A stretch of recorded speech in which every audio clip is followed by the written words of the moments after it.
By the time the county plow driver saw me moving behind a snow barrier, I had been outside long enough that I had stopped shivering the way I should have been. My right ankle would not hold my weight. 2 fingers felt like they belonged to somebody else.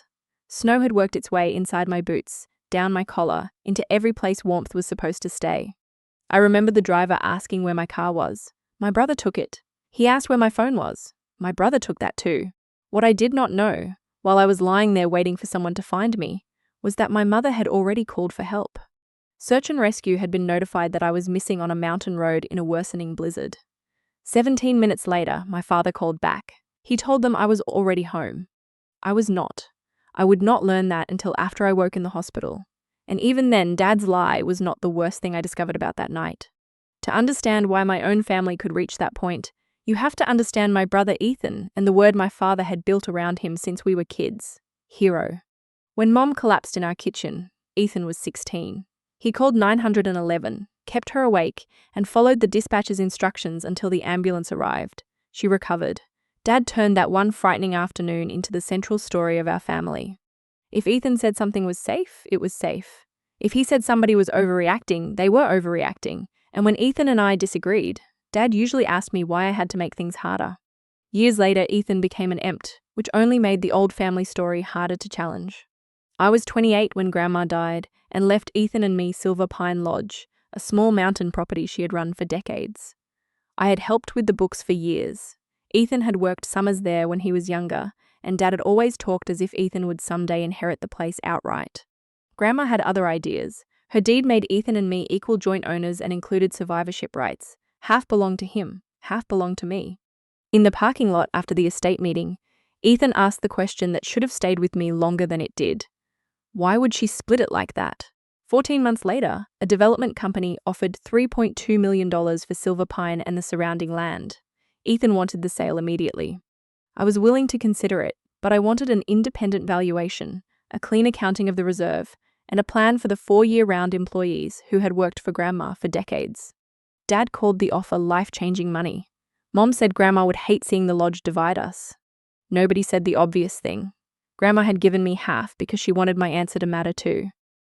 The Friday everything broke open. We were all at Silver Pine for what was supposed to be the final meeting with the developer's representative. A winter storm warning had been upgraded that morning. The weather app on my phone showed a wall of red moving toward the county by evening.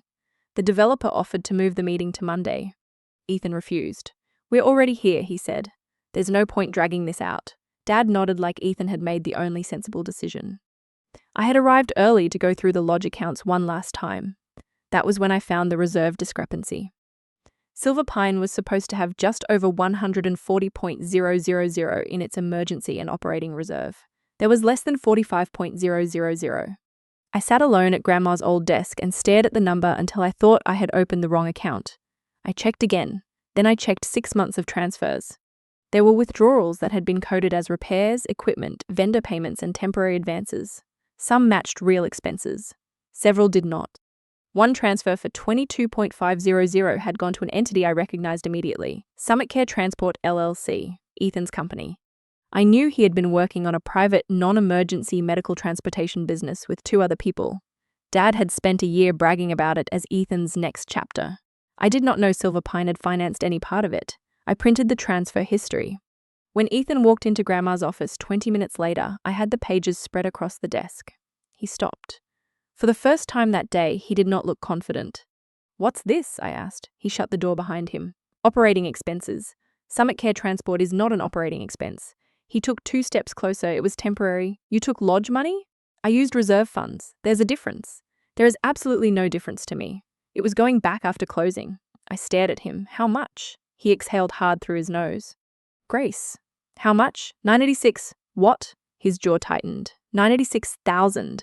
For a second, I could hear nothing except the furnace kicking on beneath the office floor. "You took $96,000 out of a property we owned together."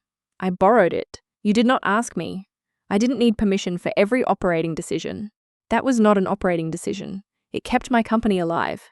And you thought selling Silver Pine would erase it before I found out." He looked away. That was my answer. I gathered the pages. He reached for them. I pulled them back. "Don't, Grace, listen to me. No, the sale is off until the books are reviewed." His face changed. It was not rage. Rage would have frightened me less. What I saw was panic being forced behind a calm expression. You can't do that. I just did. You are going to blow up a $3.2 million deal because I moved money that is going right back into the account? You stole money from our property. He slammed his palm flat against the desk. I did not steal it, I flinched. He saw me flinch, and something in his face hardened instead of softening. You always do this, he said. You take one thing and turn it into proof that I'm some kind of monster. I didn't transfer $96,000 to your company. You did. Because I was trying to build something. With grandma's money. With family money. No, with money you decided was yours. The office door opened. Dad stood there. He looked from Ethan to me to the papers. What now? That question. What now? Told me immediately who he believed had caused the problem. I held out one of the statements. Ethan took $96,000 from the lodge reserve and put it into Summit Care. Dad's eyes moved to Ethan. Ethan said it was temporary. Dad's shoulders dropped, not in shock, in relief. Like he had just learned the crisis was smaller than whatever he had imagined. Okay, he said. I almost laughed. Okay, we'll put it back after the sale. There is no sale. Dad's expression sharpened. What do you mean? I'm not signing anything until every account is reviewed. Grace, don't be ridiculous. There it was. I looked at him for several seconds. Ethan had moved almost $100,000 without my knowledge, and I was ridiculous for wanting to know where it went. Dad stepped into the office and closed the door. Your brother made a bad call. He took money that wasn't his. He was trying to keep his business going. That is not my responsibility. He is your brother. And that is not a bank. Dad lowered his voice. Do you have any idea what happens if Summit Care goes under right now? No, exactly. That answer irritated me enough to make me reckless. Then maybe somebody should finally tell me. Ethan shot Dad a look. Dad ignored it. Your brother has obligations. Debts. Obligations. How much? Silence. I looked at Ethan. How much do you owe? He said nothing. I suddenly understood why the sale had become urgent. You need my half of this lodge to save yourself. Ethan's face went flat. Dad said, that is not what this is. It is exactly what this is. Mom appeared in the doorway behind him, alarmed by our voices. What happened? Dad rubbed his forehead. Nothing that can't be fixed. I held up the bank statements. That sentence is the entire problem in this family. Nobody spoke. Outside the office window, the first snow had started to fall. The developer's representative arrived 40 minutes later carrying a laptop bag and an apologetic smile. He had driven up from Denver before the worst of the storm and clearly wanted to get back down the mountain as quickly as possible. We sat around one of the old dining room tables while snow thickened beyond the windows. His name was Mark Ellison. He opened with the same numbers we had already seen, explained the proposed closing schedule, and then said something that made Ethan sit straighter. If both owners are comfortable, we can keep the current price open through next Friday. After that, I'd need to take it back to the investment committee. Ethan looked at me. I looked at Mark. We won't be signing today. The room went still. Dad's chair creaked. Mark glanced between us. All right. Is there a title issue? Accounting. Ethan cut in. It's being handled. No, I said. It's being reviewed. Dad gave me a warning look. Mark closed the folder in front of him. I don't need details. If you need more time, you need more time. Ethan leaned toward him. Can we step outside for a second? No, I said. His head snapped toward me. I had spent years being told I made things dramatic, so I had become very good at making my voice quiet when I was furious. There is nothing you need to say privately about jointly owned property. Mark looked uncomfortable now. Mom stared at her hands. Dad said, Grace. What? Enough. That one word had ended 100 arguments in our family. It usually meant I was expected to stop because Ethan would not. This time I did not. No, not enough. He moved $96,000 out of Silver Pine without telling me. I'm not signing a sale until I know what else I don't know. Mark's expression changed just enough to tell me I had said something serious. Ethan pushed his chair back. You did not need to humiliate me in front of him. I stated a fact. You always need an audience. That's interesting from someone who let Dad announce to everybody that your company was thriving. Dad stood. Both of you stop. Ethan looked at him, not me. I need this sale. The words came out before he could pull them back. Not we. Dad stepped toward him. Ethan. But I had already heard it. How bad is it? He stared at me. How bad is what? Summit Care. His silence answered again. Mark started putting documents into his bag. I'm going to let the family work this out. Ethan turned on him. We can still close. Mark paused. Not without both owners. Something small and ugly moved behind Ethan's eyes. It lasted less than a second. Then he smiled. Of course. Mark left before 4. By then the storm warning had become a blizzard warning. The wind made the old lodge windows shudder. Our county's emergency alert recommended avoiding unnecessary travel after 6. I wanted to leave immediately. My apartment was in town about 12 miles down from Silver Pine. Mom and Dad had planned to stay overnight in one of the lodge suites. Ethan had a room too. Dad told me I should stay. I told him I wanted distance from everyone. Fine, he said. I'll take you down. Ethan was standing by the fireplace. I'll do it. I looked at him. No. Dad looked exhausted. For God's sake, Grace, he's offering you a ride. I have my own car. The temperature had dropped enough that the doors were beginning to freeze at the edges. My car was in the lower lot, and a layer of blowing snow already covered half the windshield. Ethan lifted his keys. My SUV has snow tires, your car doesn't. That was true. He also sounded reasonable again. That was Ethan's greatest talent. He could make 5 minutes ago feel like something you had imagined. Mom touched my arm. Please, you two need to cool down anyway. I almost stayed just to avoid getting into a vehicle with him. Then Dad said, Grace, not everything has to be a battle. I picked up my bag. Fine. Ethan smiled once. Let's go. The first 10 minutes down the mountain were almost silent. Snow blew sideways across the headlights. The road had been plowed earlier, but drifts were beginning to creep back over the edges. Ethan drove with both hands on the wheel. He had not been drinking. That was one thing I would later make very clear. He was completely sober. That mattered to me because I did not want anyone, including myself, to have an easy explanation for what came next. He said, You really did that in front of Mark. I kept looking through the windshield. You really took $96,000. I told you it was going back. You told me after I found it. You have no idea what kind of pressure I've been under. Then tell me. He laughed once without humor. You don't actually want to know. You want ammunition. Against what? Against me. I turned toward him. Ethan, I found money missing from a business I own. You own half a building Grandma handed you. And you act like you built it. I stared at him. There it was. Not money. Ownership. You think it should have all gone to you.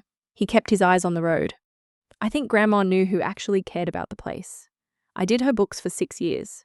You sat at a desk. And you worked summers when you were 19. I practically lived there. You live 40 minutes away now and show up when somebody wants to buy it. His jaw clenched. He accelerated slightly, then caught himself.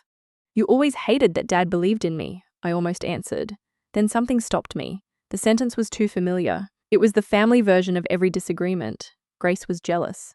Grace resented Ethan. Grace wanted to pull him down. I reached into my purse and took out my phone. He noticed. What are you doing? Recording. His head turned. Turn that off. No, Grace. If you're going to tell Dad I screamed at you or threatened you or whatever version you need later, I want the actual conversation. Turn it off. No. His hand left the steering wheel. I moved the phone toward the door. Don't. He grabbed my wrist. The SUV drifted. I shouted his name. He jerked the wheel back and braked hard. The vehicle slid several feet before stopping near a turnout bordered by a low wooden snow fence. Then Ethan reached across me. I twisted away. He seized the phone. Give it back. He looked at the screen. The recording had been running for less than a minute. What else did you record? Give me my phone. What else, Grace? Nothing. You're lying. He opened the phone because he knew my passcode. That was not a mystery. We had used each other's phones a dozen times on family trips. He deleted the recording. I grabbed for the device. He shoved my hand away. You don't get to document me like I'm some criminal. You took $96,000. I borrowed it. Give me my phone. He stared at me. Then his eyes changed, calmer. That frightened me more than when he had grabbed my wrist. Get out. I thought I had misheard. What? Get out of my car. I looked through the windshield. Visibility had fallen so badly I could barely see the reflective marker at the far edge of the turnout. Stop being insane. Then stop treating me like I'm dangerous. You're proving my point. He leaned across me and opened my door. Wind drove snow into the SUV. Ethan, you wanted to make me the bad guy. Walk. I pulled the door shut. He opened it again. Give me my phone. When you get back. I stared at him. You cannot leave me here. You're maybe 2 miles from Silver Pine. We've been driving more than 10 minutes because of the road. Then drive me back. No, Ethan. You've got boots. You've got a coat. You know the road. You're an EMT. You know how stupid this is. For 1 second I thought that would reach him. Instead, he looked straight at me and said, Then maybe you should have thought about that before you decided to destroy my life. That sentence changed the air in the car. I stopped arguing. Not because I was convinced, because I finally understood I was not having the fight I thought I was having.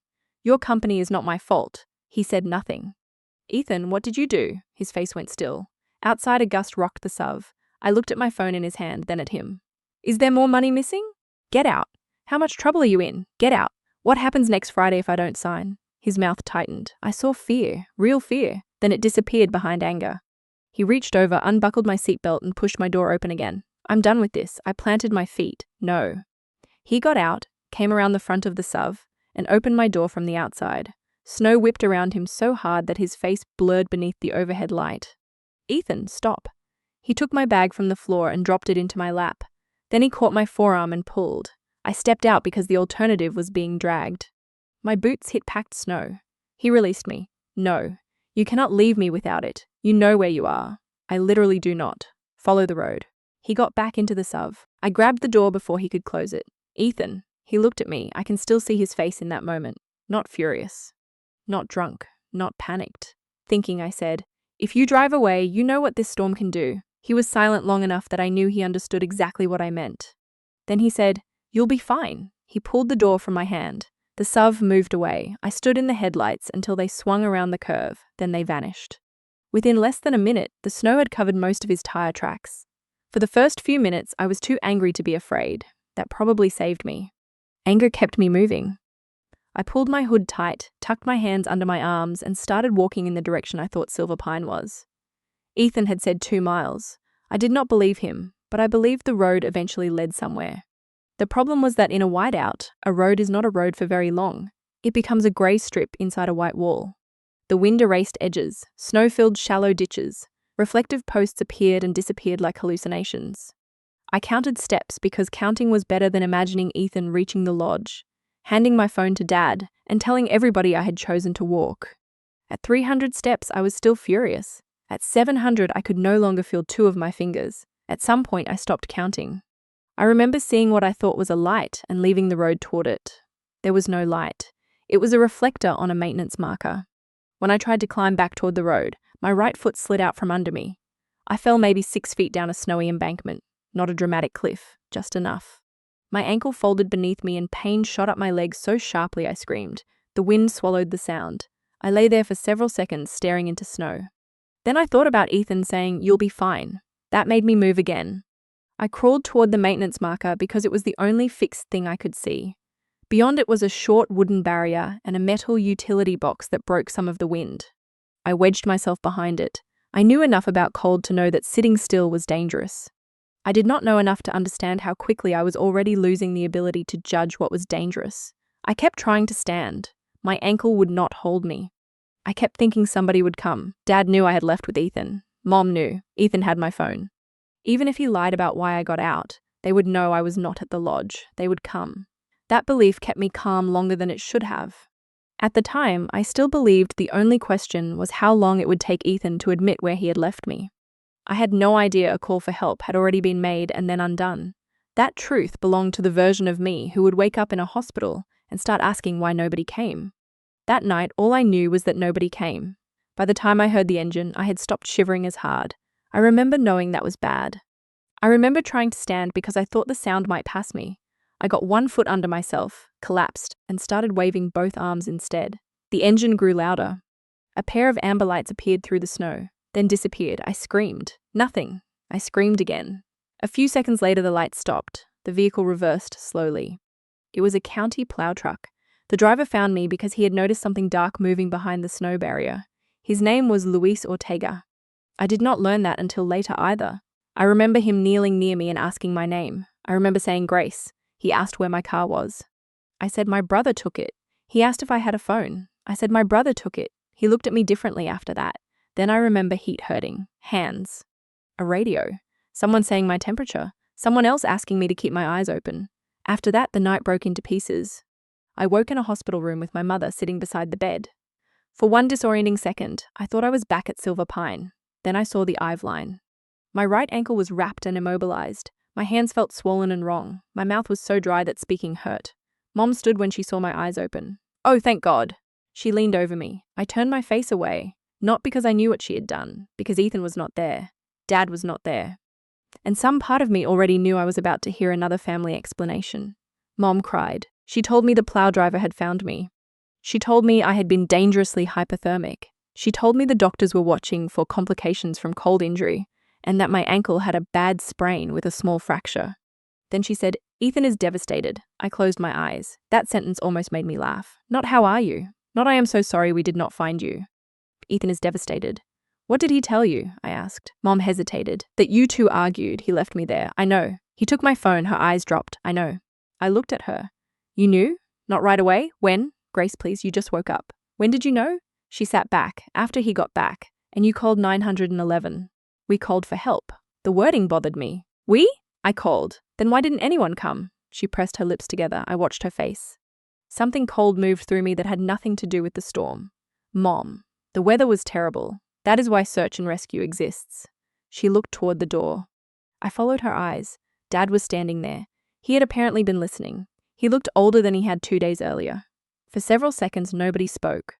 Then he said, "We thought Ethan could go back for you." I stared at him. What? He said you were close. He left me in a blizzard without a phone. I know. No, you know now. What did you know then? Dad stepped into the room. Grace, we made mistakes. The plural made me furious. We? Everybody was panicking. I was freezing to death. I know that. Did search and rescue know I was out there? He did not answer. Mom started crying again. I pushed myself higher against the pillows. Pain flared through my ankle. Did they know? Dad said. Your mother called them. And? He looked at the floor. That was the moment I understood there was something bigger than Ethan leaving me. What happened? Dad rubbed both hands over his face. Grace, this is not the time. Then leave. He looked up. If you won't answer me, leave. Mom whispered my name. I pointed at the door. Dad left. Mom stayed for another 5 minutes, crying quietly while I stared at the window. Then I asked her to leave too. A nurse came in not long after. She was adjusting my eye when she said, "You were very lucky that plow operator saw you." I said, "I know." He told the deputy he almost didn't stop because he thought the missing person call had been cleared. I looked at her. What missing person call? She paused. I must have changed expression because she immediately stepped back from the subject. I may have misunderstood. No. What did he say? I really don't know the details. Cleared how? She shook her head. I'm sorry, Grace. You'll need to ask the sheriff's office. My heart started beating faster, not from fear, from recognition. All my life, there had been a specific feeling I got just before I learned Ethan had done something, and my parents had already agreed on how I was supposed to understand it. The facts would be incomplete. The language would become soft. He did not lie. He got confused. He did not take it. He borrowed it. He did not abandon you. You two had a fight. By the next morning, a sheriff's deputy named Mallory Chen came to speak with me.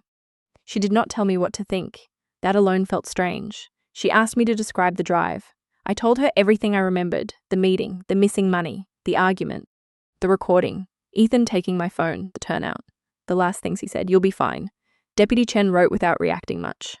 Then she asked, "Did you make contact with your father after Ethan left you?" "No." "Your mother?" "No." "Ethan had my phone." "Did you reach the lodge by any other means?" "No." She stopped writing. "Your father told emergency personnel that you had returned to Silver Pine." I felt my face go numb. "He what?" She looked at me steadily. "At approximately 6:41 p.m., your mother contacted dispatch to report that you had been left along County Road 18 during worsening weather. Search and rescue was notified and initial response planning began. At 6:58, your father called back and said you were at the lodge and no longer needed assistance. For a moment I thought I had misheard her. What time did the plow driver find me? A little after 9. 2 hours, not 20 minutes, not a misunderstanding. More than 2 hours. I stared at the blanket. My dad told them I was home. Yes, he knew I wasn't. That is one of the things we're trying to clarify. I looked up. He knew Ethan had my phone. She did not confirm it. She did not need to. What did Dad say when you asked him? He said he believed you were returning on your own and did not want emergency resources sent unnecessarily. That is not what she's already home means. No. My hands started shaking. The nurse had warned me that my body might do strange things as it recovered from hypothermia. This was not that. This was rage. Deputy Chen waited. I said, "Why would he do that?" "I was hoping you might be able to help me understand." I almost said because Ethan is his favorite. It sounded childish even inside my own head. Then I remembered Dad in Grandma's office. Your brother has obligations. I remembered Ethan in the SUV. What happens next Friday if I don't sign? His silence. I looked at Deputy Chen. Did Ethan tell you why we were arguing? He described it as a disagreement about the sale of jointly owned property. Of course he did. Did he mention $96,000? Her pen stopped. What $96,000? That was the first moment the story changed. Until then, I believed Ethan had abandoned me because he was furious and entitled. For the first time, I wondered if he had needed me out of the way, for a reason he had never intended me to survive long enough to discover. I gave Deputy Chen the printouts from the lodge account as soon as Mom brought me my bag. Ethan had left the bag with me at the turnout, which meant the papers were still inside. That detail mattered. He had taken my phone. He had deleted the recording. But he had not thought about the bank statements. When Deputy Chen saw the transfer to Summit Care, she asked whether Ethan had authorization to move money. I don't know, I said. He handled a lot of day-to-day expenses. Grandma trusted him with certain accounts when she was alive, and after she died we both had access. But I never agreed to fund his company. Did you confront him about this before the drive? Yes. Did anyone else hear? My parents. The developer's representative heard part of it too. She wrote down Mark Ellison's name. I watched her do it and felt something inside me loosen. Ethan came to the hospital that afternoon. I knew he was there because I heard his voice in the hallway. He sounded wrecked. That almost made it worse. Mom entered first. Ethan wants to see you. No, Grace, no. He hasn't slept. I almost froze to death. She flinched. I hated myself for noticing. Not because I regretted saying it, because some old part of me still registered Mom's pain as a command to become easier. He knows he made a terrible mistake, she said. He didn't forget me at a gas station. I know. He took my phone and left me on a mountain road in a blizzard. I know. And Dad told search and rescue I was home. Her face crumpled. That was your father. You knew he did it? She did not answer. That was answer enough. How long did you know I wasn't home? Grace, everything happened so fast. How long? Robert thought Ethan could go back. That isn't what I asked. She sat down. The road got worse. When? I don't know exactly. Before or after Dad called them back? Her eyes filled again. After, and when the road closed, she stared at the floor. Mom, we were scared. For who? She looked at me then. I had never asked her a question she could not soften. I saw the answer arrive in her eyes before she refused to say it. Ethan. She had been scared for Ethan. His job, his reputation, what police would think, what I might say, the family, all the things around my life, not my life. I pressed the call button beside the bed. When the nurse entered, I asked her to tell my family I needed rest. Mom stood. Please don't do anything while you're angry. That sentence followed her out of the room. Do anything.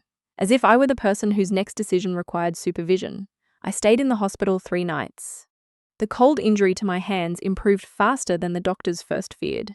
My ankle fracture did not require surgery, but I left in a rigid boot with crutches and instructions for follow-up care. I had patches of numbness along 2 fingers and the outer edge of my right foot that the doctor said might take months to resolve. I told my employer I had been stranded during a family dispute and was recovering from hypothermia. I told my closest friend Tessa the entire truth. I told Deputy Chen whatever she asked, and when Dad called, I let it go to voicemail. On the 4th day, I returned to my apartment. Tessa had stocked my refrigerator and moved a chair into my shower. Mom had sent flowers. Ethan had sent nothing. Dad sent a message. We need to talk before this gets bigger than it has to. I stared at those words until they became almost funny. It was already bigger than it had to be. That was the whole story. Every time Ethan created a problem, Dad made a choice that made it bigger. 3 days later, Mark Ellison called me. I heard there was an incident after the meeting, he said. I'm sorry. Then his tone changed. I also wanted to respond to the email you sent before the weekend. I didn't send you an email. A pause. Then I think I should forward something to you. The message arrived a minute later. It had come from Ethan 3 weeks before the blizzard under the subject closing contingency. His first question was what happened if one joint owner became unable to sign closing documents because of death or incapacity. Then he got more specific. If the deed carried survivorship rights, could the surviving owner proceed once title was updated? Mark had answered cautiously that his company could not give legal advice, but that a buyer would ultimately deal with whoever became owner of record. I read the exchange 3 times. There were innocent explanations for a question like that. We were dealing with inherited property. Closings fail for all kinds of reasons. Then I called Mark back. Why did Ethan ask? I don't know, he said. At the time it didn't strike me as especially unusual. Was he worried about anything else? Timing. Very worried about timing. He told me Ethan had called twice after Mark suggested postponing Friday's meeting because of the storm. The offer didn't expire Friday, I said. No, next Friday. And Ethan knew you were willing to postpone? Yes. But he insisted you come up anyway. Yes. When the call ended, Tessa found me sitting at my kitchen table in the same winter coat I had worn home from the hospital. She read the email once. Grace, he asked what happens if you die. He asked about a joint owner dying, 3 weeks before he left you outside without a phone. I hated that my first instinct was still to search for the version that hurt less. That night, I pulled out Grandma's closing file. The deed contained the language I remembered, but had never had a reason to fear. Joint tenants with right of survivorship. The next morning, I called the attorney who had handled the transfer. If I die while Ethan and I still own Silver Pine this way, what happens to my half? He answered carefully. Assuming the deed remains unchanged, Ethan would generally become the surviving owner. I thanked him, hung up, and threw up in my kitchen sink. No single fact proved Ethan intended me to die. The email did not, the missing money did not, the storm did not, but together they changed the night. Ethan needed the sale. I had stopped it. I had found money he never expected me to see. He knew my death could leave him controlling the entire lodge.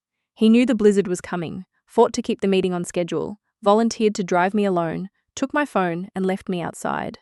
The next morning, Dad came to my apartment without asking. Tessa opened the door and blocked him. I need to speak to my daughter. She decides that. I was sitting on the couch with the deed and Ethan's email on the coffee table. Let him in. Dad walked inside. He looked at my boot, then at the papers. His mouth tightened. You're turning this into something it isn't. He had not even sat down. I said, what is it? A terrible family incident. A family incident?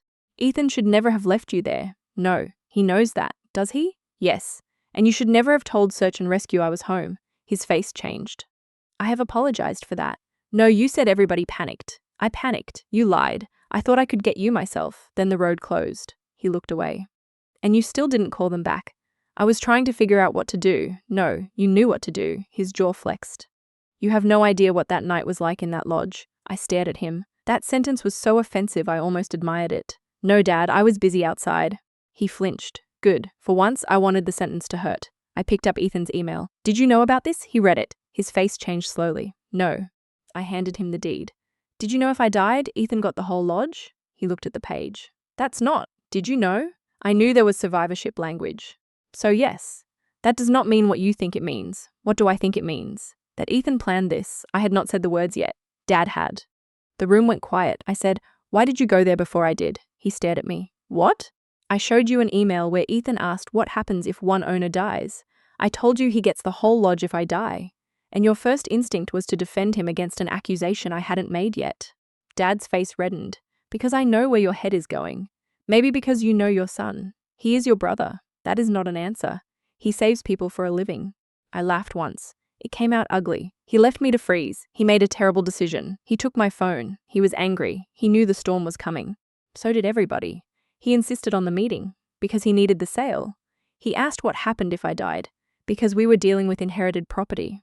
I looked at him. Every fact entered my father and came back out softer. That was his gift. I finally said, what would be enough? He frowned. What?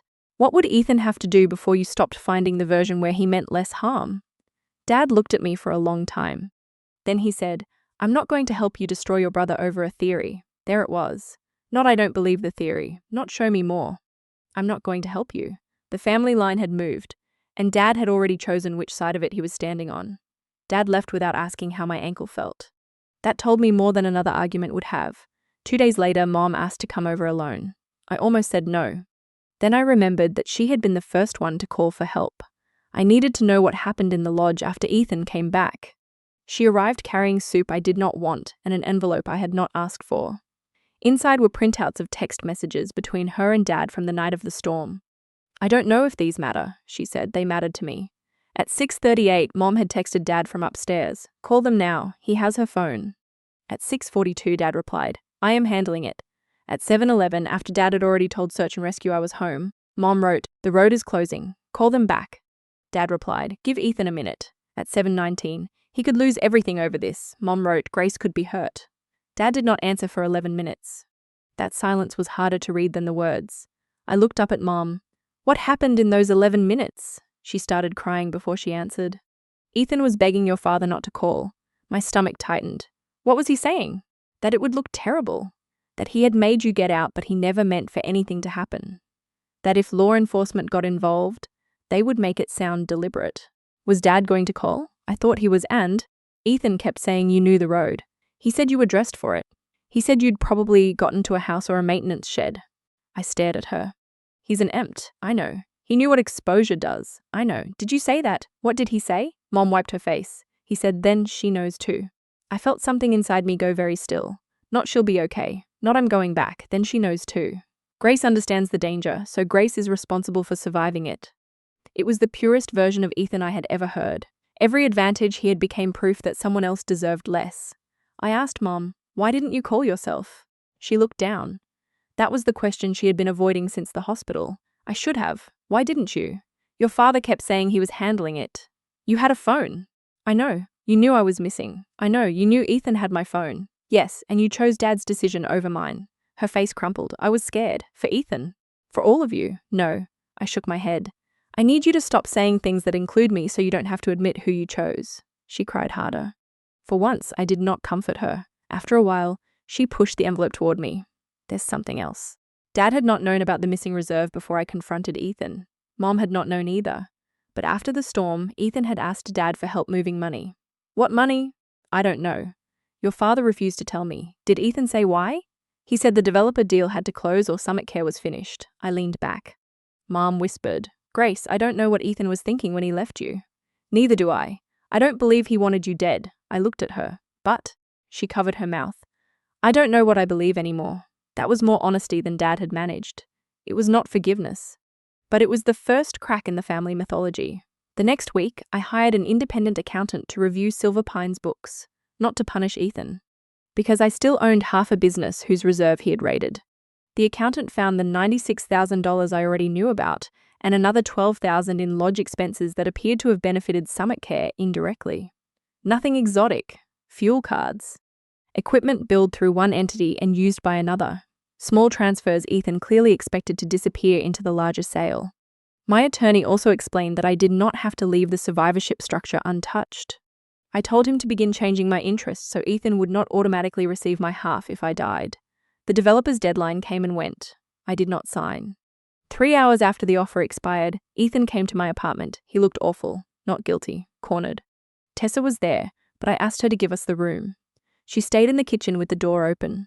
Ethan stood near the couch. You killed the deal. No, I declined to sell. You knew what would happen. I knew you wanted the money. My company is going under. I'm sorry, he laughed. Don't do that. Do what? Pretend you care. I cared enough to ask what was happening before you left me in a blizzard. He stared at me. I never thought you were going to die. I felt the room narrow.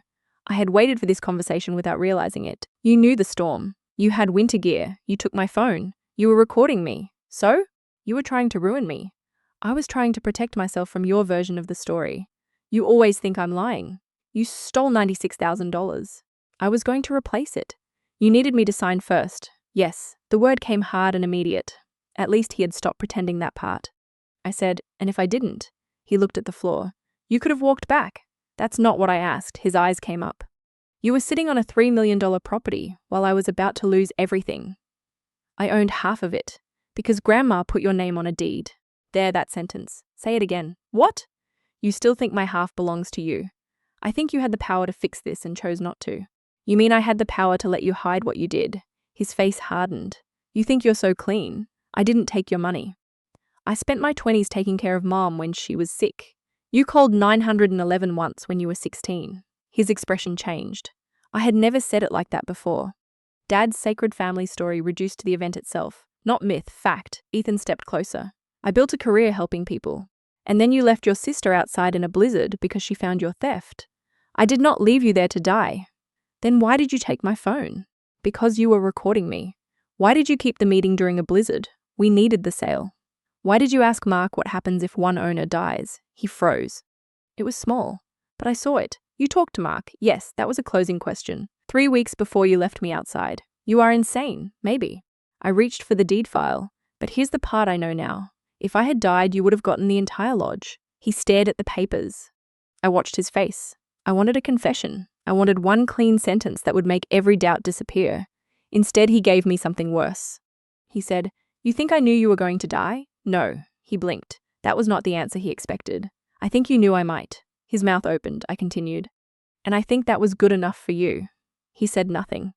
You built yourself a situation where if I walked back, you could say I was dramatic and delete my recording. And if I didn't walk back, every problem you had got easier. That's not what happened. Then tell me what did. You were supposed to walk back. There it was. Tessa stopped moving in the kitchen. I looked at him. Supposed to. Yes. Why? He looked away. So I'd be cold, scared? So I'd come back ready to sign whatever you put in front of me. His jaw tightened. I wanted you to understand this wasn't some accounting game. My stomach turned. You planned to leave me there. I planned to make you walk, he snapped. I did not plan the road closing. I did not plan you falling. I thought you'd come back angry and finally understand what was on the line. In a blizzard. You had a coat. You took my phone. You were recording me. You're an EMT. I know what I am. Then you knew what could happen. He raised his voice. I knew you weren't helpless. That sentence landed harder than a clean confession would have. He had admitted the part that mattered. Leaving me, there was not an accident or an argument that got away from him. The fear was deliberate. He wanted the storm to pressure me in a way Dad's lectures and Ethan's demands had failed to do. And because of the survivorship clause, if his intimidation went worse than he claimed to intend, my death solved the rest. Grace can survive, therefore I can impose danger. Grace can handle it, therefore I can take more. Grace is responsible, therefore I am not. I said, Dad told search and rescue I was already home. His face changed again. This time it was guilt. You knew. He looked away. You knew he lied. I was panicking. And after the road closed, he said nothing. You knew I was still out there. Dad was making the calls. Did you tell him to call them back? Silence. Did you? No, the word was almost inaudible. I nodded. That was enough. Ethan's eyes filled, which shocked me. I did not want you dead. I believed him. That was the strangest part. I believed that he had never sat in his car and consciously wished for my death. I also believed he had understood that my death solved his problems and still chosen to create the risk. Those truths could exist together. He stepped toward me. Grace, I made one horrible decision. No, you made a chain of them. I came back, without me. I told Dad where you were, after you took my phone. I panicked. You let him believe Dad's false report while I was still missing. He was trying to protect me. Yes. The words came out quieter than anything else I had said. Yes, Ethan. Everybody was always trying to protect you. He stared at me. And that is why you thought you could do it. For once, he had no answer. A week later, Dad and Mom asked to meet at Silver Pine. I almost refused. Then I decided I wanted the conversation to happen there, in Grandma's dining room. At the table where Ethan had needed my signature, Dad had folders in front of him when I arrived. Of course he did. He began with numbers. Summit Care's obligations. The money Ethan owed. The reserve that needed to be restored. The possibility that a different buyer might still offer close to $3 million if we moved quickly. I let him finish. Then I said, you called me here to ask me to sell. Dad folded his hands. I'm asking you not to make permanent decisions while everyone is angry. I almost died 3 weeks ago. And selling the lodge does not change that. No, it pays Ethan. It resolves the financial damage. He created the financial damage. Mom sat beside him looking miserable. Ethan was not there. Dad said, your brother's company employs people. So does Silver Pine. Summit Care provides a service. So does Silver Pine. This isn't a contest. No, it never was. You just keep scoring it that way. Dad's voice sharpened. If Ethan loses his company, the employees lose too. And if I sell this lodge to rescue him, what lesson does he learn? This is not about lessons, I almost smiled. That was exactly what Ethan had thought when he left me in the storm. Teach Grace a lesson. Save Ethan from one. I placed a copy of the accountant's preliminary report on the table. Dad glanced at it. What is this? The money Ethan took. We know about the 96. There's more. Mom closed her eyes. Dad read the first page. His face hardened. He can repay it from the sale. I sat back. There it was again. Every new fact became another reason I should sign. I said, no. Dad looked up. No what? No sale to rescue Ethan, Grace. No false statement calling what happened a family argument. No letter asking anyone to go easy on his professional review. No signature so he can fill the hole before anyone sees it. And no more discussions where his consequences are presented as my responsibility. Dad slapped the report onto the table. Do you want him ruined? No. Then what do you want? The bill to stop coming to me. He stared. I continued. He took money. He pays it back. He built a business that cannot survive. He deals with that. He left me outside. He deals with that. You lied to search and rescue. You deal with that. Dad's face went red. And you get to walk away clean? I looked down at my boot. No, I tapped it once. I get to walk away slowly. Mom covered her face. Dad said nothing. I pulled one more document from my bag. Not a deed. A letter from my attorney confirming that I had begun the process of changing how my interest in Silver Pine would pass if I died. I pushed it across the table. Dad read it, then looked at me. What did you do? I made sure Ethan never profits automatically from me dying. Mom looked up sharply. Dad whispered, Grace. That should not offend anybody who thinks he never considered it. Silence filled the dining room. Snow drifted gently past the windows outside. Not a storm, just weather. For the first time since the blizzard, I could look at snow without feeling trapped inside it. Dad did not apologize that day. Ethan did not confess to wanting me dead because I no longer needed him to.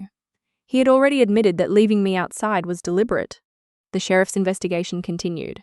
Ethan's employer placed him on administrative leave while the circumstances were reviewed. Summit Care lost a financial backer and suspended operations. The money taken from Silver Pine became a debt Ethan had to account for instead of a hole he could erase with my signature. Dad called twice over the next month. The first time he said Ethan was falling apart. Then stay with him, I said. The second time he told me he still did not believe Ethan had planned for me to die. You don't have to, I said. That was the strange gift the blizzard left me. I no longer needed Dad to agree with what his choices had already proved. Months later, I returned to Silver Pine alone. My ankle had mostly healed. 2 fingers still went numb when the temperature dropped, and the outside edge of my right foot sometimes burned after a long day. The lodge was quiet between seasons. I sat at Grandma's old desk and finally understood why sharing that property had enraged Ethan so much. For most of his life, Dad had turned Ethan's no into somebody else's yes. Silver Pine was different. My name on that deed meant Ethan had to hear no from someone Dad could not overrule. No, you cannot take that money. No, you cannot decide alone. No, your emergency does not automatically become mine. He tried to remove the person who could say no. He failed. I still did not know whether I would keep Silver Pine forever. Maybe one day I would sell it. Maybe I would not. That choice was the point. The night Ethan left me in the blizzard, he believed the storm could solve the problem I represented. Dad believed one lie about me being home could solve the problem Ethan represented. I survived both decisions, and when I came home, I stopped paying for them.